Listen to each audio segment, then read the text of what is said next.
Okay, committee will come to order.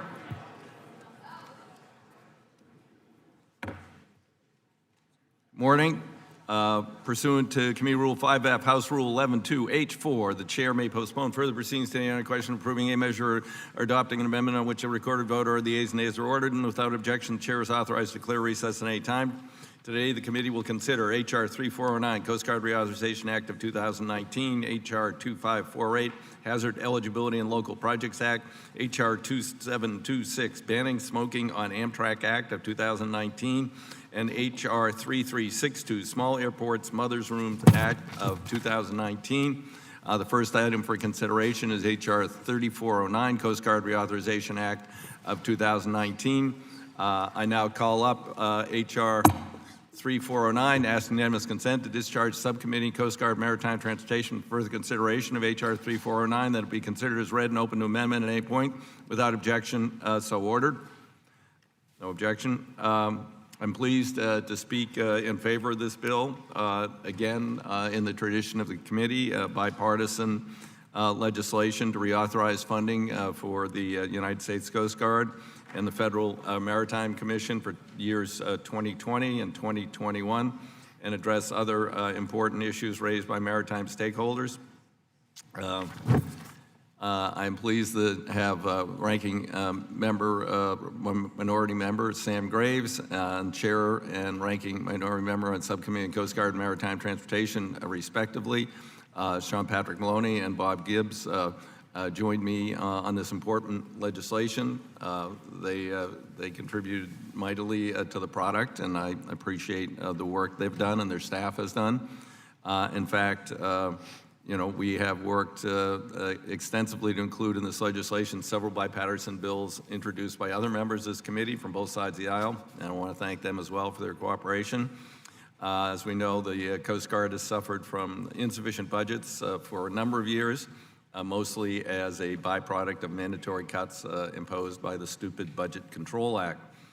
This legislation reverses that trend. I am pleased to note this legislation provides increased authorized funding levels of over $11 billion for the Coast Guard's discretionary budget for fiscal years 2020-2021. The authorized funding levels track increased appropriations over the past 2 fiscal years and build in an annual consumer price index increase of 2% to arrive the highest authorized funding levels for the Coast Guard in recent memory. I'm particularly pleased top-line numbers for procurement, acquisitions, and improvement have been pushed up to $2.7, $2.8 billion respectively, which should enable the Coast Guard to maintain all its ongoing recapitalization programs, including progress on building the new polar security cutters and additional funding to address the $2.7 billion backlog, shoreside infrastructure and deferred maintenance. Considering the strain and uncertainty the Coast Guard has experienced over the past year due to the government shutdown, authorized funding levels in this legislation will provide some welcome relief and provide a needed degree of certainty. I also support the modest $1.4 million increase in the annual operating budget of the Federal Maritime Commission. Last Congress, this committee passed the most extensive package of amendments to the Ocean Shipping Reform Act since 1998, principally to address the need for greater antitrust oversight of foreign flag commercial carrier alliances that transport more than 98% of U.S. foreign commerce. The modest increase of $29 million for the FMC's operating budget should provide the Commission with additional resources it needs to be an effective cop on the beat and ensure all carriers abide by fair shipping practices, compliance with all antitrust requirements, which they haven't been doing. I'm also pleased that this legislation makes a strong affirmative statement in support of the Jones Act as it applies to maritime transportation, heavy lift activities that occur offshore. We need to be doing everything we can to encourage and facilitate growth in the maritime sector of our economy, especially our coastwise trades and shipbuilding. I believe the language in this bill strikes a sensible path forward, which provides both clarity on the reach of the Jones Act and certainty for offshore industries reliant on heavy lift vessels. I urge members on both sides to support this provision. In closing, allow me to once again thank the Ranking Member Sam Graves, as well as Coast Guard Subcommittee Chairman Maloney, Ranking Member Gibbs for their cooperation drafting this important legislation. Look forward to our continued collaboration as this legislation moves forward. I now recognize Subcommittee Chair Maloney to explain the bill. Thank you, Mr. Chairman. I'd like to thank you in particular for the leadership you've shown on this bill, and that will make a tremendous difference for the Coast Guard, for the men and women who serve us in the Coast Guard. And without your leadership, it would also not be so bipartisan and not be coming up as soon as it has. So we want to thank you, Mr. Chairman. In particular, I want to express, of course, my support for H.R. 3409, and again, the inclusive and bipartisan agreement that the members of the committee have reached. By increasing funding for the Coast Guard in this 2-year authorization, our committee is sending a strong signal of support for the men and women serving in the Coast Guard and the important mission they undertake on a daily basis. From drug interdiction to maritime law enforcement, from environmental protection to search and rescue, the Coast Guard continues to prove its effectiveness while operating with limited resources. This legislation sends the message that every dollar is a dollar well spent with regard to the U.S. Coast Guard. I'm also pleased that this bill contains key priorities for the communities I represent in the Hudson Valley, including language to ensure that those communities, those river communities in particular, have been heard, and that the Hudson River does not become a parking lot for oil barges. This important legislation includes provisions that will further strengthen the Coast Guard by expanding the use of unmanned systems, assessing Coast Guard operational authorities, strengthening shore infrastructure, and increasing gender and racial diversity within the Coast Guard. The bill also includes several provisions aimed to bolster the U.S. flagged maritime industry. It updates and streamlines certain requirements on domestic trading vessels, reaffirms the Jones Act, and begins the process of fully enforcing and increasing cargo preference. I'm proud to be an original co-sponsor of this important legislation, and I look forward to working with you, Mr. Chairman, with the other leaders in this committee to ensure that the key provisions included in the bill become law. So thank you again for your leadership, Mr. Chairman. I'll yield back. I now recognize the ranking member, Sam Graves. Thank you, Mr. Chairman. The Coast Guard is one of the nation's 5 armed services, and this bipartisan bill is going to provide the resources for them to carry out their vital mission more effectively. These missions are critical to ensuring maritime safety, to stopping the flow of illegal drugs and migrants into the country, and enforcing U.S. laws at sea, and also protecting our nation's borders. In order to carry out tens of thousands of operations each year, the Coast Guard must also replace and modernize their assets, from cutters to icebreakers to helicopters, and this is going to help them obviously do that. This legislation also takes steps necessary to provide the men and women of the Coast Guard parity with other service members in the Department of Defense. The Coast Guard is the only one of the armed services that is not in the DoD, and the only armed service with law enforcement authority. I commend Chairman DeFazio and Subcommittee Chairman Maloney and Subcommittee Ranking Member Gibbs for working to reach this agreement. And with that, I'm happy to be a co-sponsor of the bill and urge my colleagues to support. And with that, I yield back. Thank you, gentlemen. Now recognize Subcommittee Ranking Member Gibbs.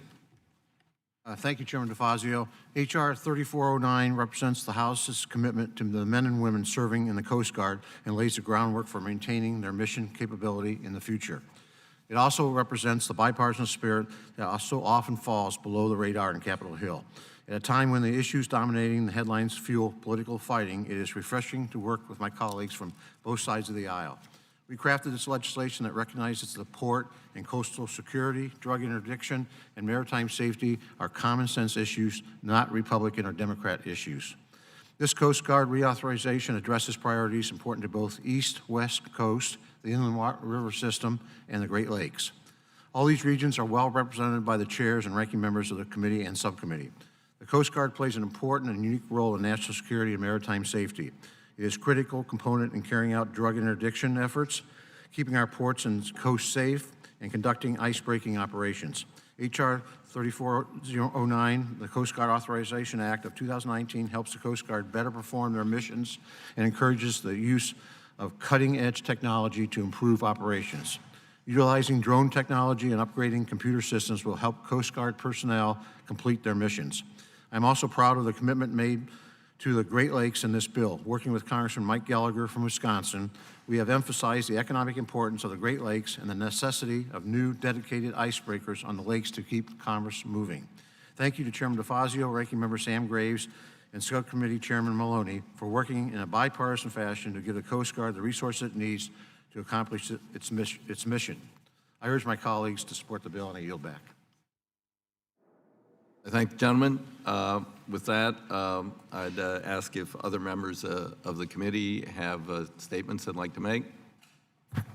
Okay. Mr. Brown, I think you had your hand up first. Thank you, Mr. Chairman. I want to thank you, Mr. Chairman, and Congressman Maloney for your work on this reauthorization. As one of our armed services, the men and women of the Coast Guard deserve our continued support. The chairman and ranking members' leadership have been instrumental in drafting a bipartisan bill that ensures the Coast Guard has the resources to accomplish its mission. And I appreciate Chairman DeFazio's work on the Pay Our Coast Guard Parity Act, which I understand will be included in this bill. The government should never shut down, but if it does, we have to make sure the personnel protecting our national security interests, all of them, are paid. From drug interdiction to defense readiness to protecting America's geostrategic interests in the Arctic, the Coast Guard is an instrumental partner in the Department of Defense, or to the Department of Defense, in service to our national defense. However, as this committee is aware, the Coast Guard is often asked to do too much with too few resources. I've heard repeatedly in this committee room that the Department of Defense missions that the Coast Guard supports, which are important, could be taking resources away from its equally important non-defense missions. We cannot let Coast Guard performance in drug interdiction, search and rescue, or maritime safety suffer. The challenge is to ensure that this collaboration between the Department of Defense and the Coast Guard remains equitable, responsive, and sustainable over the long term. The Coast Guard has an important role to play with the Department of Defense, but they should not be undercompensated for the missions they are asked to perform. As Commandant Schultz recently told this committee, just 3% of the Coast Guard's total budget comes from defense and has not changed since 9/11. And while the U.S. Coast Guard estimates that their service provides about $1 billion in support to the Department of Defense, reimbursement from the DoD is capped at about $340 million a year. That's why I'm so pleased my amendment to examine the U.S. Coast Guard Department of Defense partnership has been accepted as part of the manager's amendment. My provision is straightforward. It would require the GAO to issue a report on the resources the Coast Guard is dedicating towards the defense readiness mission, the resources that have been reimbursed to the Coast Guard from the Department of Defense, and how the Coast Guard's non-defense missions are being impacted due to the annual levels of reimbursement provided by the Department of Defense. With this new report, this committee can better understand the operational challenges facing the Coast Guard, and our future Coast Guard authorizations will be better for it. Thank you, Mr. Chairman. I yield back. Thank the gentleman. I would now recognize the Vice Chair, Representative Carbajal.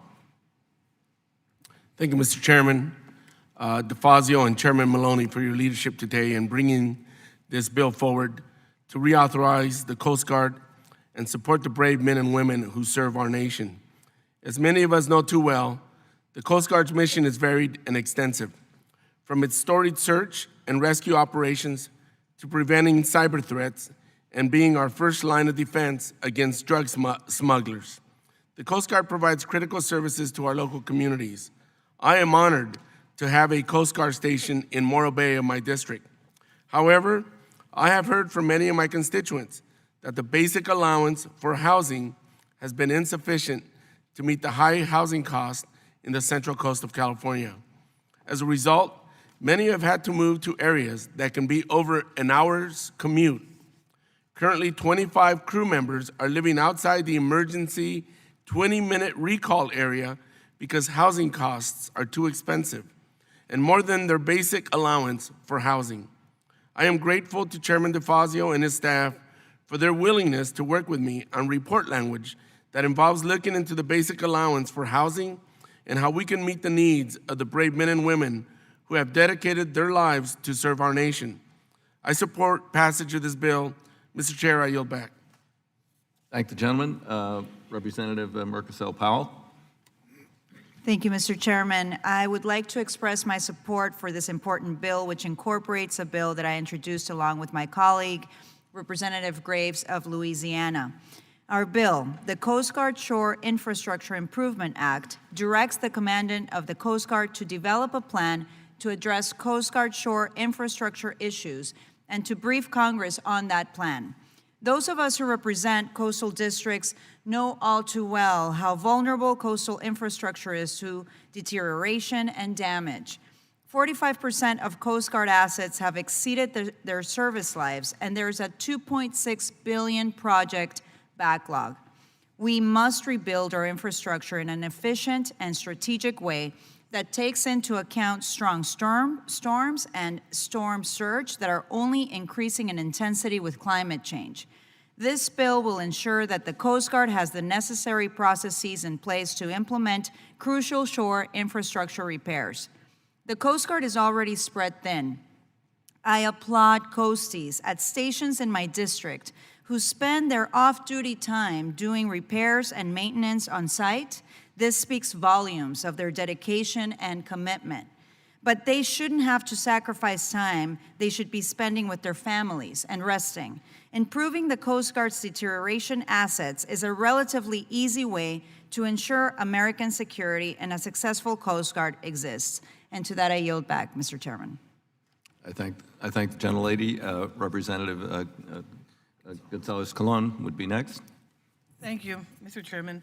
I want to thank Chairman Facio and Ranking Member, and I will briefly want to discuss two of the amendments included in the manager's package for the Coast Guard Reauthorization Act, which I was proud to co-sponsor. First, I'd like to thank Congresswoman Stacey Plaskett from the Virgin Islands for working with me on her amendment to a report on the Coast Guard current interdiction efforts, potential threats and vulnerabilities, and abilities to work with other nation states' maritime law enforcement agencies. I have made a priority to work with colleagues both sides of the aisle to ensure our federal law enforcement agencies, including the U.S. Coast Guard, and I need to say this, these are the true heroes after Hurricane Irma and Maria. They were working hand to hand, and they saved a lot of lives during that time. And we need them to have the resources to secure our nation's maritime borders and effectively combat illicit trafficking, particularly in and around Puerto Rico and the U.S. Virgin Islands. The only U.S. jurisdiction geographically located within the transit zone, which is called the area in the Caribbean area. Unfortunately, these two territories in the Caribbean continue to have among the highest crime rates in the nation, largely due to the violence associated with drug trafficking, organizations seeking to use the islands as transshipment points. The U.S. Coast Guard has been vital in addressing these threats, securing our maritime region. For example, during the first half of the fiscal year 2019, the Coast Guard removed over 9 metric tons of cocaine and interdicted 722 migrants around Puerto Rico area for operations. I recently sponsored the Coast Guard's 7th fast response cutter, Joseph Doyle, and to be honored to be home ported in San Juan to help aid the drug and migrant interdiction mission.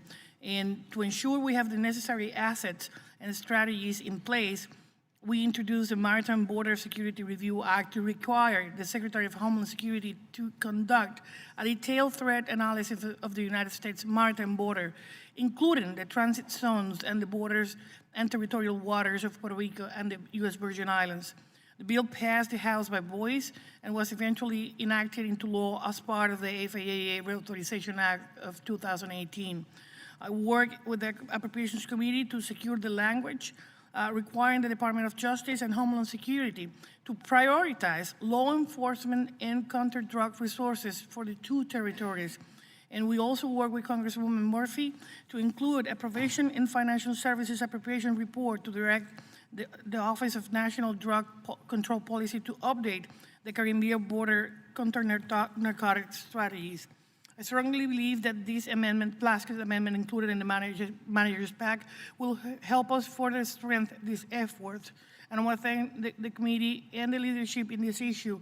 I look forward to working with all of you to ensure we have a successful security of our borders, which is vital to guarantee the public safety of more than 3.4 million American citizens in the Virgin Islands and Puerto Rico. I want to thank Chairman Facio and Ranking Member Graves for accepting this amendment to require a report on the effectiveness of the Coast Guard Academy Minority Outreach Team program and recruiting activities in the territories. And with that, I'll yield back. I thank the gentlelady. Representative Fletcher. You're on my list. Thank you, Mr. Chairman. I do appreciate the opportunity to lend my support as well for the bill. I also am concerned about pay parity and making sure that the Coast Guard is adequately compensated, and I believe that it's important for us to ensure that we are doing that. I've similarly introduced legislation on this topic, and I'm glad to see it incorporated into this bill. I urge my colleagues to support it, and I yield back. I thank the gentlelady. Representative Mitchell. Thank you, Mr. Chair, and I will be brief. As you know, I live in a Great Lakes state, along with Mr. Gallagher, and there's a Coast Guard station in my district, as well as a summer station when it's not frozen. It's not just a lake. The Great Lakes are an inland sea, and people take that for granted. There are people who don't watch the weather. They go out in weather they shouldn't, in boats that they shouldn't. In the summertime, the pleasure boat traffic and freighter traffic is massive in the Great Lakes, and unfortunately that means the Coast Guard can be very busy. We're also a border, and that comes with demands and risks for the Coast Guard as well that they undertake on an ongoing basis. I visited the Coast Guard station several times, and I'm pleased to see that this bill in a number of ways makes improvements to help in their mission, to help uncover what costs are there that should be reimbursed, has been noted, and provide support for them because they are, in my state, an important part of keeping people safe during the summer months when there's so many boaters on the lakes, when the freighters are moving through the Great Lakes. And to be honest, to keep the lakes open for a big part of the year when they try to freeze and we try to keep freighter traffic. So I support it. I support the bill, and I appreciate all the effort that's gone into it. I yield back. I thank gentlemen. If no further members wish to be recognized for general statements, I will now consider the bill for amendment. I have an manager's amendment desk. I ask unanimous consent the amendment be considered as read. The amendment is at the desk. The clerk will designate the amendment. Amendment to H.R. 3409, offered by Mr. DeFazio of Oregon. Amendment 01. I'll now recognize members wishing to speak on the amendment. I'll begin myself. I'm pleased to offer non-controversial manager's amendment to the bill. Bipartisan amendment has been worked out in consultation with Ranking Member Graves, Subcommittee Chair Maloney, Subcommittee Ranking Member Gibbs. I urge members from both sides to support it. The most significant provision in the amendment is language from legislation that I introduced, bipartisan legislation, H.R. 367, the Coast Guard Pay Parity Act of 2019, legislation the committee passed by voice vote and ordered reported to the House on March 27, 2019. The last government shutdown may be a few months behind us now, but that's no reason for the committee not to press forward to ensure that should there ever be another lapse in appropriations, and should the other armed services be funded through their appropriations bill, that the Coast Guard, the 5th Military Service, will also be paid. By any measure of fairness, it makes absolutely no sense for the Coast Guard to go without, especially when it's often working arm in arm with the other military services to protect the security of the U.S. During the shutdown and the lack of pay, I had a call from the Commandant, and he talked about the irony of moving the Boomer subs out of Bremerton with Coast Guard escorts. The submariners were being paid. The Coast Guard that was protecting the submariners weren't being paid. That just rankles me. You know, I ask the members of this committee to support the Coast Guard, support the language of this amendment that will keep them standing watch without having to worry about whether they'll be able to pay their next month's rent, pay for the next visit to the doctor's office, pay for their, you know, the kids' school lunches or clothes for school. This amendment also includes a couple of other provisions to allow the Coast Guard to access funds that it derives from services provided or properties it dispenses with. Specifically, the first provision would allow the Coast Guard to use funds paid by foreign nations to reimburse the Coast Guard for ice patrol services provided in the North Atlantic Ocean. The second provision would enable the Coast Guard to use funds deposited in the Coast Guard Housing Fund from the sale of excess Coast Guard properties. It just makes sense those funds should be used to help either reimburse the Coast Guard or help address a glaring need to improve Coast Guard housing. In addition, the amendment includes provisions to grant the Coast Guard greater flexibility to conduct basic, applied, and advanced research projects, provide new authority to retain acquisition personnel, provide relief from towing vessel inspection fees, and clarify subrogated liability claims under the Oil Pollution Act. In all, a balanced amendment approves the bill. I once again want to thank Ranking Member Graves, Subcommittee Chair Maloney, Ranking Member Gibbs for cooperation in crafting this amendment. I urge all members to support the amendment, support the underlying bill. Do any members wish to be recognized for statements on the amendment? Mr. Chairman. Mr. Garamendi. And then Carbajal. Thank you, Mr. Chairman. I thought you'd go down to our Republican friend first, but I'd be happy to go. So thank you. I'll go ahead. Break protocol. Ranking member. Thank you, Chairman DeFazio. Sorry. While we call H.R. 3409 the Coast Guard Authorization Act, it actually includes numerous provisions on a wide range of topics: maritime transportation safety, Coast Guard personnel and operations, and various maritime law enforcement and regulatory issues. This manager's amendment serves to bolster the underlying bill, and I appreciate the bipartisan manner in which it came together. I commend Chairman DeFazio for including the Pay Our Coast Guard Act and hope we can get agreement to move that measure through the House. I'm also interested in seeing the GAO report Mr. Brown requested on the portion of the Coast Guard activities that go towards defense readiness. Given the shortfall of Coast Guard assets to meet immediate needs like drug interdiction, I'm interested in how decisions are made that send the Coast Guard assets abroad to enhance military operations and how the Coast Guard can be paid back for such efforts. I urge my colleagues to vote for the manager's amendment, and I yield back. I thank the ranking member. And now Representative Garamendi. Maintaining protocol. Thank you, Mr. Chairman. And thank you for your manager's amendments and for including in the management amendments a couple of mine. Before I get to that, Mr. Maloney, Mr. Gibbs, and Mr. Graves, thank you so very much for putting forth for the 5th time in a row the reauthorization of the Coast Guard. And once again, it's a very, very important thing. Mr. Brown's amendment with regard to the role of the Coast Guard in the U.S. military will also be part of the NDAA, and we hope to take it up there and make sure that the Coast Guard is properly reimbursed for those services. With regard to the 4 amendments that have in the manager's packet, if I might just for a moment, the U.S. Merchant Marine Academy in Kings Point has been a issue for some time. We will now, with this amendment, have a study by the National Academy of Public Administration to assist in the management and the issues there. Also, the state maritime academies, of which there are several, would be noted as a center of excellence for the domestic workforce, maritime workforce training and education, making more resources available to those state academies. Also, as I think all the members of this committee know and have supported the Buy America requirements, we would apply those Buy America requirements to the MARAD Small Shipyard Grant Program, thereby creating additional jobs in the United States. And finally, directing the Coast Guard with regard to the merchant mariner credentials, that they work hand in hand with the Coast Guard Maritime Center.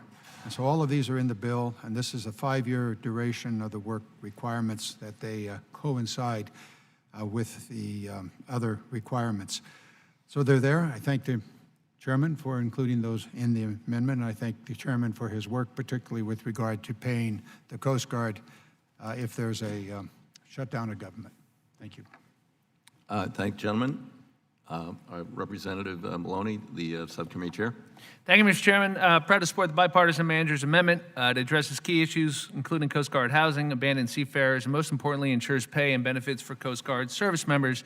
As you've noted, when Congress failed to pass regular appropriations bills, the dedicated men and women of the Coast Guard were forced to go without pay. Unlike their brothers and sisters in the other armed services, Coasties are not guaranteed that pay, as you've noted, should there be a lapse in appropriations, and that's simply unacceptable. Recently had the opportunity to visit Coast Guard District 7, just another place where the Coast Guard does such important work, there in particular on drug interdiction and border security. The men and women there and in the rest of the 42,000 member service deserve the unwavering support of their own government. So included in the manager's amendment is language guaranteeing that the men and women of the Coast Guard will never again be asked to serve their country without pay. So I thank you for your leadership. I want to thank the ranking member, Mr. Graves, my committee ranking member, Mr. Gibbs, for their agreement on this. And I, of course, support the manager's amendment, urge its adoption. Representative Carbajal. Thank you, Chairman DeFazio. I support this amendment because it would ensure that members of the Coast Guard are paid during a government shutdown. The Coast Guard was the only service of the U.S. Armed Forces that did not see a paycheck during the last shutdown. Coast Guard active duty personnel, along with many civilian personnel, were asked to continue to work and risk their lives without compensation. When I visited the Morro Bay Coast Guard station in my district, I heard directly from the dedicated service members of the impossible situation that they were placed in. Just like all other families in America, Coast Guard families also needed to pay their mortgage and put food on the table. I am glad to support this amendment to help rectify this situation and bring parity to the Coast Guard with all other branches of our military. Mr. Chair, I yield back. Thank you, gentlemen. Other members wish to make a statement? Oh, Mr. Graves. Mr. Chairman, I just want to thank you and Ranking Member Graves and all the committee members for the Section 212 that adds the pay parity for Coast Guard. I think this is a really important distinction for everyone to fully appreciate. When Coast Guard men and women sign a contract to enter the Coast Guard, they are signing a contractual obligation. They're requiring that they fulfill those obligations. Whenever we don't do our job as a Congress, they're the ones that pay, meaning they don't get paid. They're the ones that suffer the consequences of our inability to do our job. The other military services, as the chairman mentioned, they don't suffer that same fate. They are similarly contractually obligated to fulfill their obligations, but they are paid. And this bill addresses that disparity. I think it is critically important as we saw the impacts on our Coast Guard families in Louisiana and across the country earlier this year. And I certainly appreciate folks working together on a bipartisan basis to make sure we address this inequity. Yield back. Thank you, gentlemen. Other members have a statement? Seeing none, then are there amendments to the amendment? Hearing none, and therefore, if not, the question is on the amendment. All those in favor signify by saying aye. Aye. Aye. All those opposed by saying nay. The ayes have it. Amendment is agreed to. Are there other amendments? No other? Yep. You're up. I have an amendment at the desk, number 69.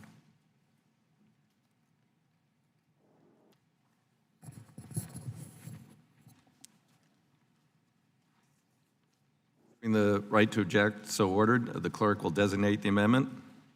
Amendment to H.R. 3409, offered by Mr. Garamendi, number 069. Gentleman's recognized to speak on his amendment. Mr. Chairman, my amendment, number 69, was simply direct the Coast Guard and the Transportation Security Administration, TSA, to allow individuals to apply jointly for the Merchant Mariner Credential and the Transportation Worker Identification Credential, known as the TWIC card, with one simple application process. Americans employed in the maritime industry, both at our nation's seaports and onboard vessels, are required by federal law to have both a valid Merchant Mariner Credential issued by the Coast Guard National Maritime Center and the TWIC card issued by TSA. This process needs to be streamlined so that the applicants are not forced to provide duplicative information to two agencies, both of which are housed within the Department of Homeland Security.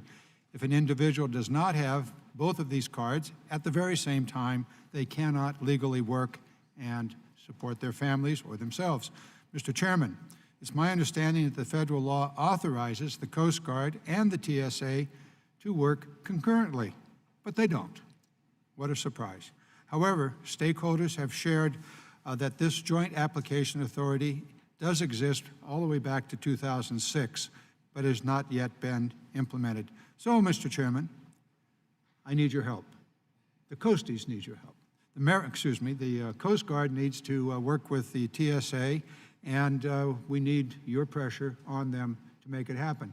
Will you do that? Yes, sir. If the gentleman would yield. I would be happy to. I certainly will. I agree with the gentleman. I served on Homeland as we were trying to implement the TWIC process. It has been, bungled since the beginning, and I have been contacted by numerous members of the maritime community complaining about this exact problem, and we got to figure out how to get it fixed.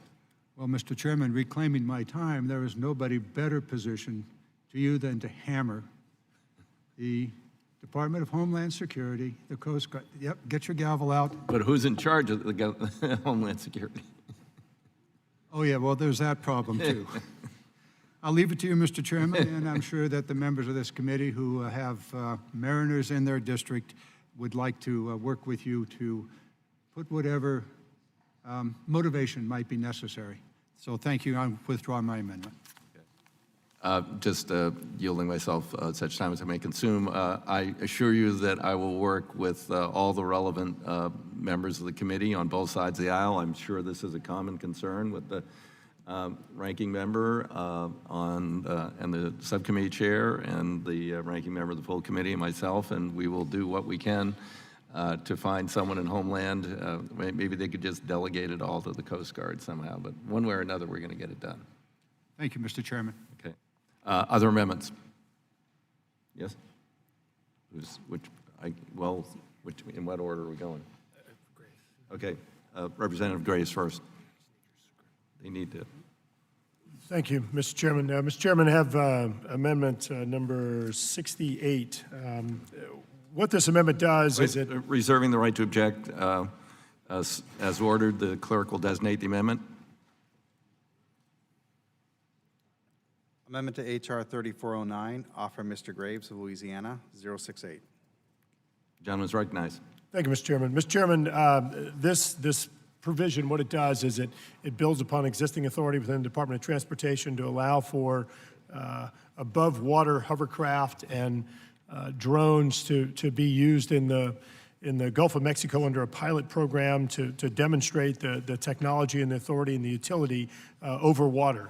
This is distinguished from the authority that is granted under other laws. I want to say it again, this builds upon existing authority, existing law. As you can see in the first section of the bill, we're citing existing law, and it just designed to help to expedite deployment of the technology in the United States. I understand that you may have some concerns with this amendment, and certainly we want to make sure that we are continuing to move forward in a cooperative manner. With that, I would be willing to withdraw the amendment, Mr. Chairman, if y'all would be willing to make a commitment to work with us as we move to the floor to make sure that we address any concerns that you all may have. Well, if gentlemen yield. Well, I thank gentlemen. We just got the amendment last evening. We have had concerns expressed by the FAA today, however, and they said if it's in the intent to exempt the pilot project from FAA regulation, they would like to see a specific requirement for MARAD Coast Guard to coordinate with the FAA at a future time. So with the gentleman withdrawing, I'd be happy to work with him on this issue. Yielding back. Thank you, Mr. Chairman. I just want to reiterate that you made mention of an exemption, and I do want to reiterate that this is actually building upon existing authority related to hovercraft, and there are certain elevation requirements here. So I do want to be clear that we're not looking to necessarily exempt. This is simply building upon existing regulation. But as I indicated, I'd be happy to withdraw and look forward to working with you and your team to figure out how to address any concerns you may have. Okay.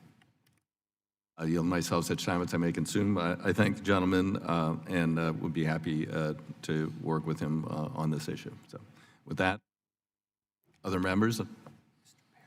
Okay, no one on our side. Okay, Mr. Perry. Thanks, Mr. Chairman. I have an amendment at the desk, number 75. Reserving the right to object, so ordered. The clerk will designate the amendment. Amendment to H.R. 3409, offered by Mr. Perry, 075. Gentleman is recognized. Thanks, Mr. Chairman, and I thank the chairman and the majority for considering this amendment. This amendment directs the Commandant of the Coast Guard to issue a report on the feasibility, safety, cost-effectiveness, and operational benefits of using LNG to fuel the U.S. Coast Guard fleet. Due to the shale revolution, the U.S. has been the world's top producer of natural gas since 2009. In 2017, the U.S. became a net exporter of natural gas for the first time in 60 years. This abundance of natural gas has significantly reduced the cost of natural gas and provided our nation with a strategic advantage over our adversaries.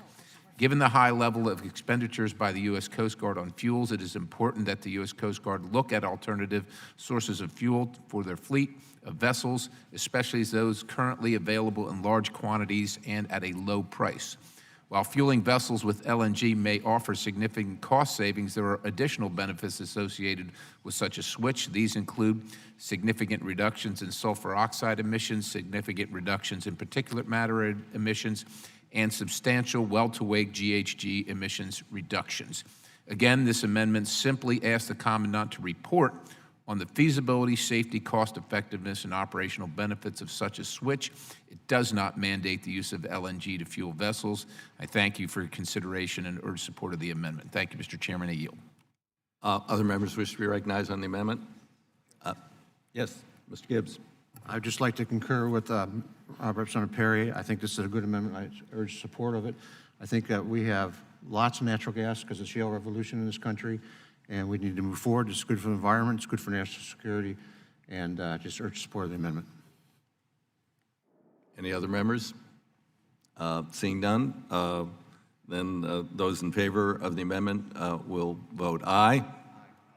Those opposed, vote no. The ayes have it. Amendment's adopted. Other amendments to the bill? Seeing none. Mr. Chairman. Sorry. Representative Graves. 75, amendment at the desk, number 75, I believe. Okay. No, 70, excuse me. 70. Reserving the right to object, so ordered. The clerk will designate the amendment. Amendment to H.R. 3409, offered by Mr. Graves of Louisiana, 070. A gentleman's recognized, 5 minutes. Thank you, Mr. Chairman. Mr. Chairman, I want to be clear, I intend to withdraw this one as well, but I also want to highlight an issue that I'd like to continue working with your staff on. This one's got an incredibly somewhat contentious and inconsistent history. This dates back to 2010, where a new class, a vessel that was put in place, it was anything over 50 feet in length. Congress came back in 2015 and distinguished it from 50 to 79 feet. In 2018, from 50 to 180 feet. The base text of this bill resorts back to 50 feet with an implementation date of 2013. What our amendment would do would be to bump it back to 150 feet. Let me see if I can just very quickly distill what's going on here. Mr. Rouser, in his backyard, he builds birdhouses. Yeah, I just made that up. But in Louisiana, in our backyard, we often, folks, fishermen, they build vessels. They build boats in their backyard, commercial fishing vessels. This takes years to construct. This isn't an overnight operation. What happened is in 2010, the Congress came in and established a new classification standard that required naval architecture designs. It required a marine surveyor on site throughout construction. You can imagine, Mr. Chairman, if you have a vessel that's being built over several years for commercial fishing operations, to have that type of burden is incredibly challenging. This is in South Louisiana. We have the second largest commercial fishing industry in the United States. This is a significant burden on this community that have built these boats for generations and generations.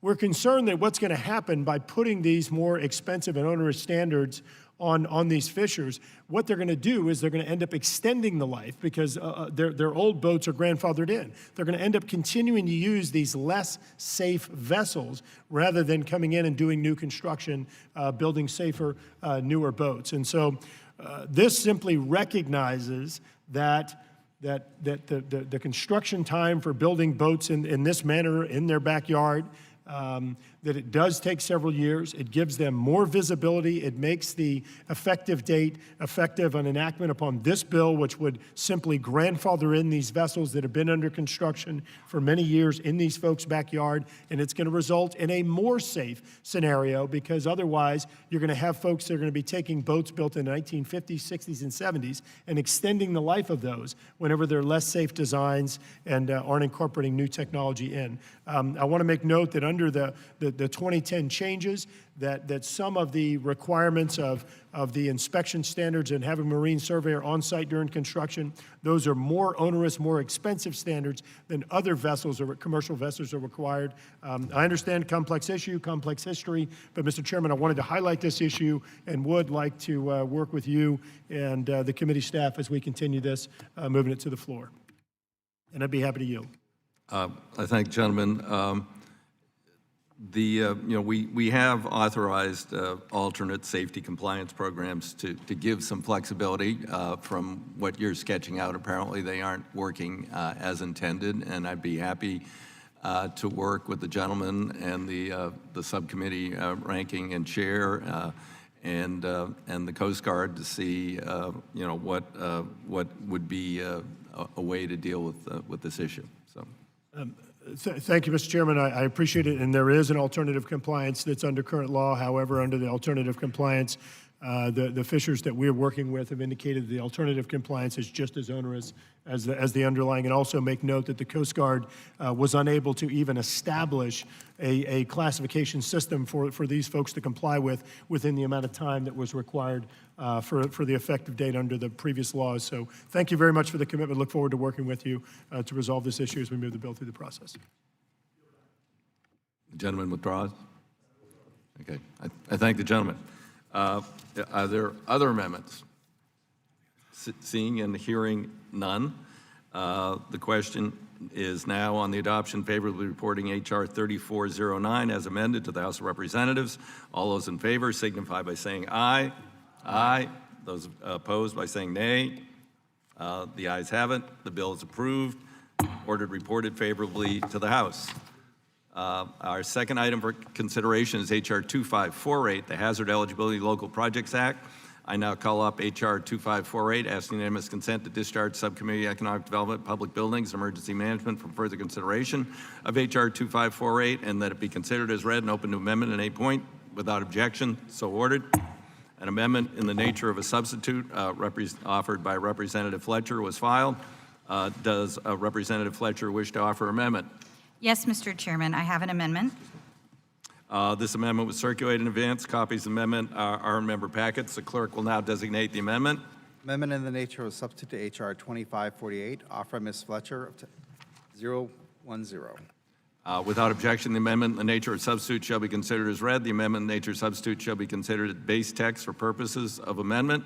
Representative Fletcher now recognized for 5 minutes to explain her amendment. Thank you, Mr. Chairman.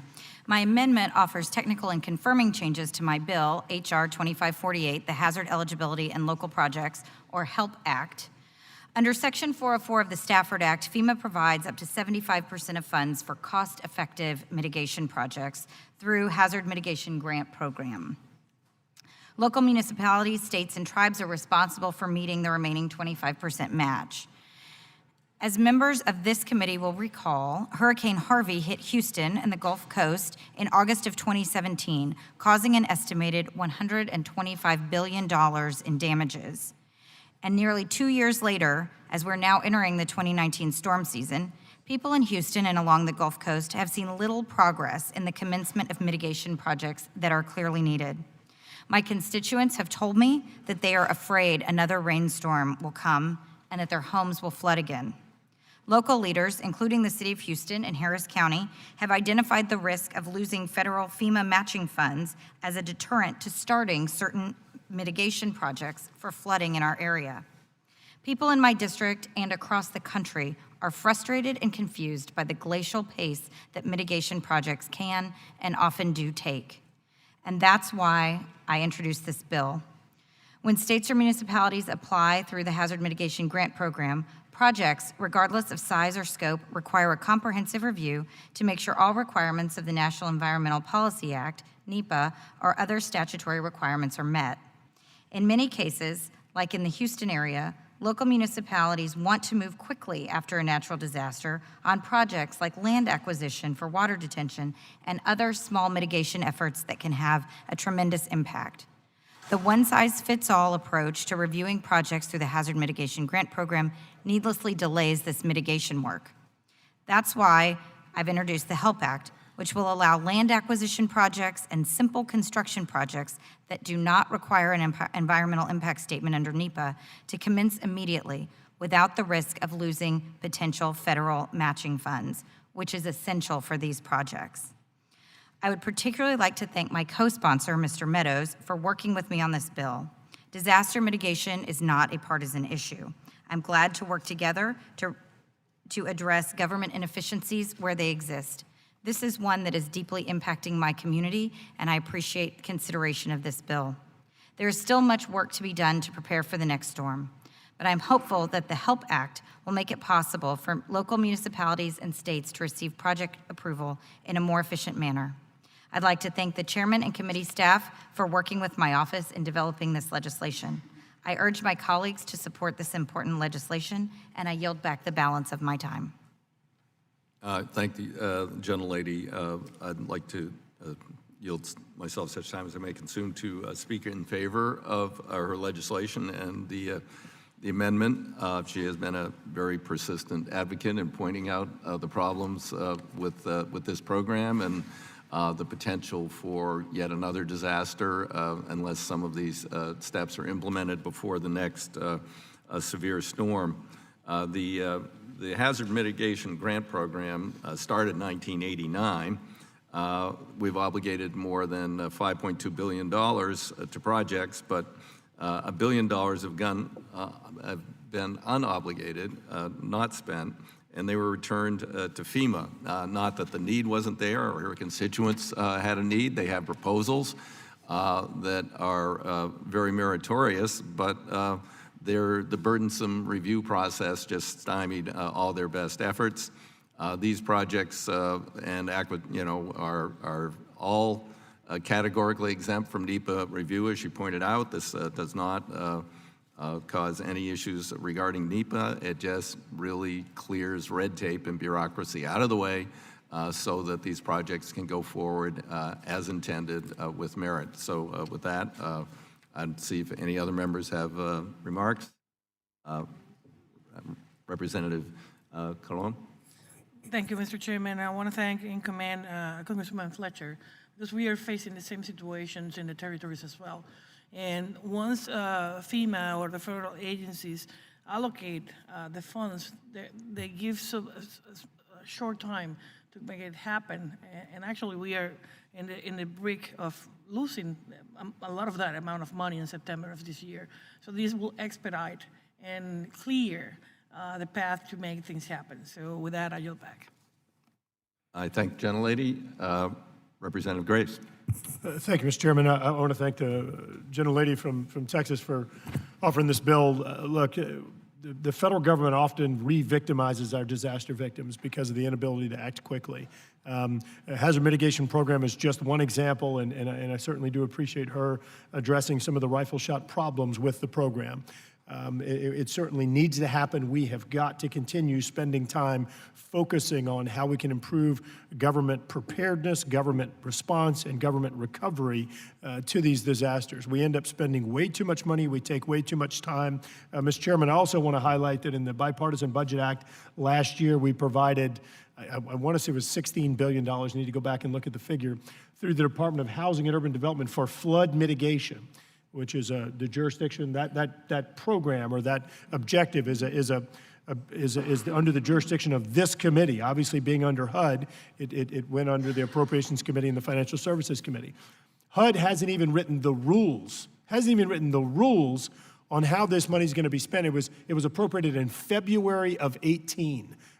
Further challenging our community's ability to recover, because if they don't have safety and security, knowing that their communities are going to be safer from floods, protected from floods, people aren't going to want to invest their flood insurance checks and other things back in this community. So that's a problem. This is a problem that the gentlelady from Texas is addressing. But lastly, my friend from the Virgin Islands, Ms. Plaskett, and I introduced H.R. 1311 that passed unanimously out of this committee that addresses some of the long-term recovery issues as well. So, Mr. Chairman, I hope as we move forward, that bill also stays on the front burner. We're actually able to move it through the House floor. I know we have Congressman Cohen, Congresswoman Gonzalez-Colon, and other bipartisan co-sponsors out of this committee, and I hope we're able to continue to keep this on the front burner as a focus for this committee and ensure we improve the resiliency of our communities and improve government efficiency in recovering from these awful disasters. Yield back. I thank the gentleman. Any other members wish to be recognized? Representative Garamendi. Thank you, Mr. Chairman. I want to commend Representative Fletcher for bringing forth this bill.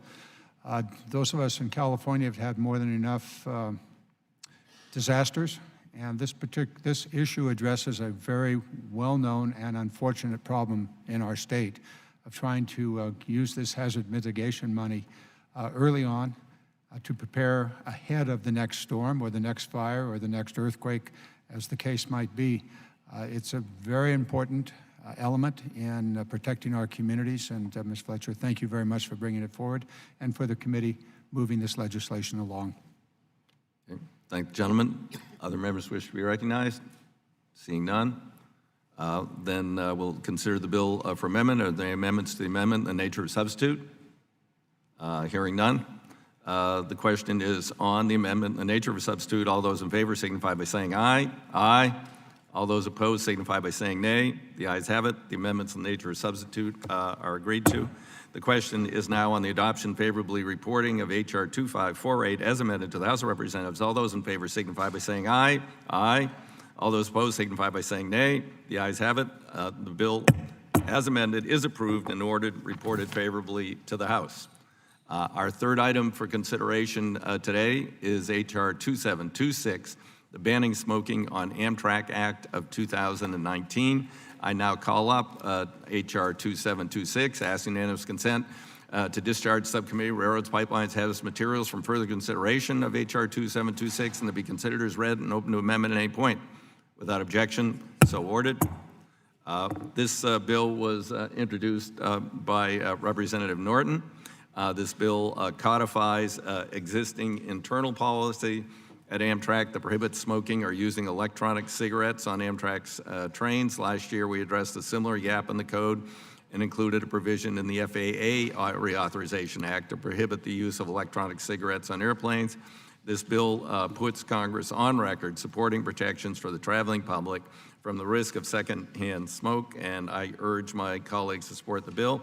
I would now recognize Ranking Member Graves for any statement he might have. Thank you, Chairman DeFazio. Current Amtrak policy prohibits smoking on all Amtrak trains, throughway buses, and in stations. And this prohibition includes smoking tobacco products and electronic smoking devices such as e-cigarettes. 2726 codifies Amtrak's internal policy prohibiting smoking, including electronic cigarettes, on its trains. And this bill is modeled on the FAA Reauthorization Act that we passed last year that clarified the smoking ban on airplanes includes electronic cigarettes. I urge my colleagues to support the bill, and with that, I yield back. I thank gentlemen. Representative Norton. Thank you very much, Chairman DeFazio, for bringing up this bill banning smoking on Amtrak trains. This bill is modeled on a bill I got enacted as part of the FAA reauthorization that clarified that the smoking ban on airplanes includes electronic cigarettes. Although Amtrak has implemented very sensibly its own internal policy, there have been reports of smoking on Amtrak, and although Amtrak has had authorization or has had its own internal policy since 1993, but that policy could always be repealed. My bill would make the smoking ban, including electronic cigarettes, which of course is a new hazard, a matter of federal law, and put Congress on record in support of protecting passengers from secondhand smoke of all kinds. We received a report from an 11-year-old child who was concerned to see electronic cigarette smoking on an Amtrak train. Smoking bans have been a critical tool in protecting people from the effects of secondhand smoke, known to increase the risk of serious cardiovascular and respiratory diseases, and diseases, coronary heart disease, lung cancer, emphysema, among others. The World Health Organization considers tobacco to be one of the biggest public health threats.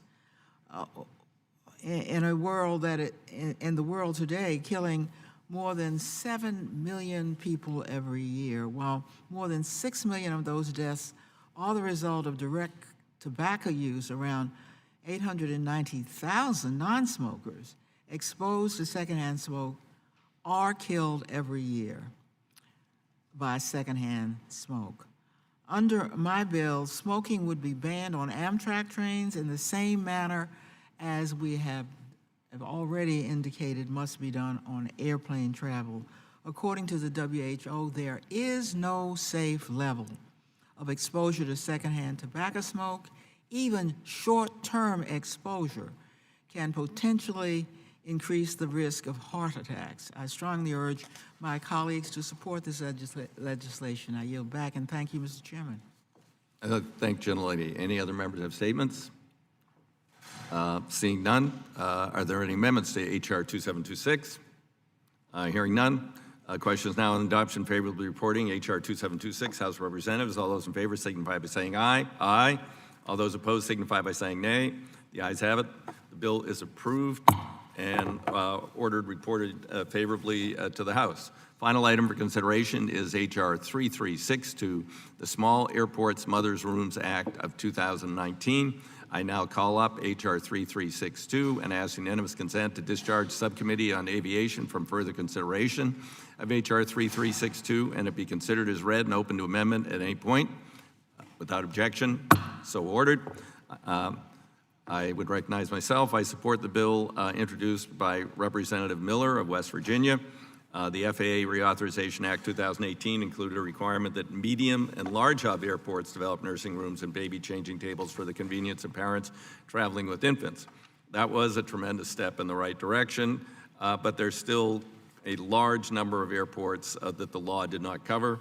This bill enhances that provision by requiring small hub airports to develop nursing rooms and baby changing tables also. As small hub airports work to meet these important requirements for traveling mothers, it's more important than ever the committee work to provide airports additional funding to ensure airports are better positioned to comply with any federal mandates. Increasing the cap on the PFC would provide additional funding. Without this, I know that airports, especially small hub airports, will have to make tough decisions on which capital projects to fund and which to defer in order to comply with the law. This is a very good bill, but it'd be even better if the airports had additional funding allocated through this committee. I support this bill, urge my colleagues to do the same, and I now recognize Subcommittee Chair Larson to explain the bill. Well, thank you, Chair DeFazio. I support H.R. 3362, the Small Airport Mothers' Room Act of 2019, introduced by Representative Miller of West Virginia. I want to thank Representative Miller for bringing this bill forward. She's been active on the committee and active on aviation issues, and appreciate this bill. Moms should have access to safe and clean environments to nurse as needed, and all parents should have safe and clean environments to take care of their children. Airports across the country should provide families with these necessary environments within passenger terminals similar to other public spaces. And this bill requires small hub airports to maintain a nursing room for mothers with infants and a baby changing table and at least one men's and one women's restroom in each passenger terminal by fiscal year 2023. By adhering to this requirement, airports are eligible to receive federal funding to develop these spaces under the FAA's Airport Improvement Program. This legislation builds on bipartisan FAA reauthorization that was enacted last year, which requires medium and large hub airports to meet these requirements by fiscal year 2021. This bill also clarifies that a waiver to develop nursing rooms can be granted only if the Secretary of Transportation determines that construction or maintenance would make establishing a nursing area impracticable or unsafe. However, all airports will still be required to maintain baby changing tables. There are many well-documented benefits of access to designated and hygienic nursing areas, and it is essential to maintain access for all families. So I urge my colleagues to support H.R. 3362, the Small Airport Mothers' Rooms Act of 2019. Thank you very much, and I yield back. Thank you, gentlemen. I would now recognize Ranking Member Graves for a statement. Thank you, Mr. Chairman. 3362, it's a good bill. It obviously makes it easier for mothers traveling by air. You know, traveling can be stressful for everyone, especially families with small children and mothers with infants. This supports a good bipartisan goal, giving American mothers an easier experience when using our nation's transportation system. And I want to thank, along with everyone else, Mrs. Miller for introducing this important bill that ensures mothers are going to be accommodated whether traveling to or from large, medium, or small hub airports. With that, I'd urge my colleagues to support the bill and yield back. Thank you, gentlemen. Now recognize Representative Miller, sponsor of the bill. Thank you, Chairman DeFazio and Ranking Member Graves. I rise today in support for my bill, H.R. 3362, the Small Airport Mother's Room Act of 2019. My legislation would require small hub airports to construct mother's rooms, which are areas where mothers can nurse their children and tend to their needs in privacy. The FAA Reauthorization Act of 2018 required all large and medium hub airports to construct mother's rooms by 2021. My bill would help fill the remaining gap and similarly require small hub airports to install a mother's room, extending this coverage to 97% of all travelers. Traveling with infants, while rewarding, can often be very stressful for new mothers. This bill helps lessen this anxiety and helps allow mothers to have a quiet, private space to care for their young ones. Thank you to the staff of the Aviation Subcommittee and to the full T&I Committee staff for your assistance with this legislation. I urge passage of this bill, and I yield back the balance of my time. I thank the gentlelady for her initiative and for this legislation. And are there other members who wish to address the legislation? Hearing none. Are there amendments to H.R. 3362? Hearing none.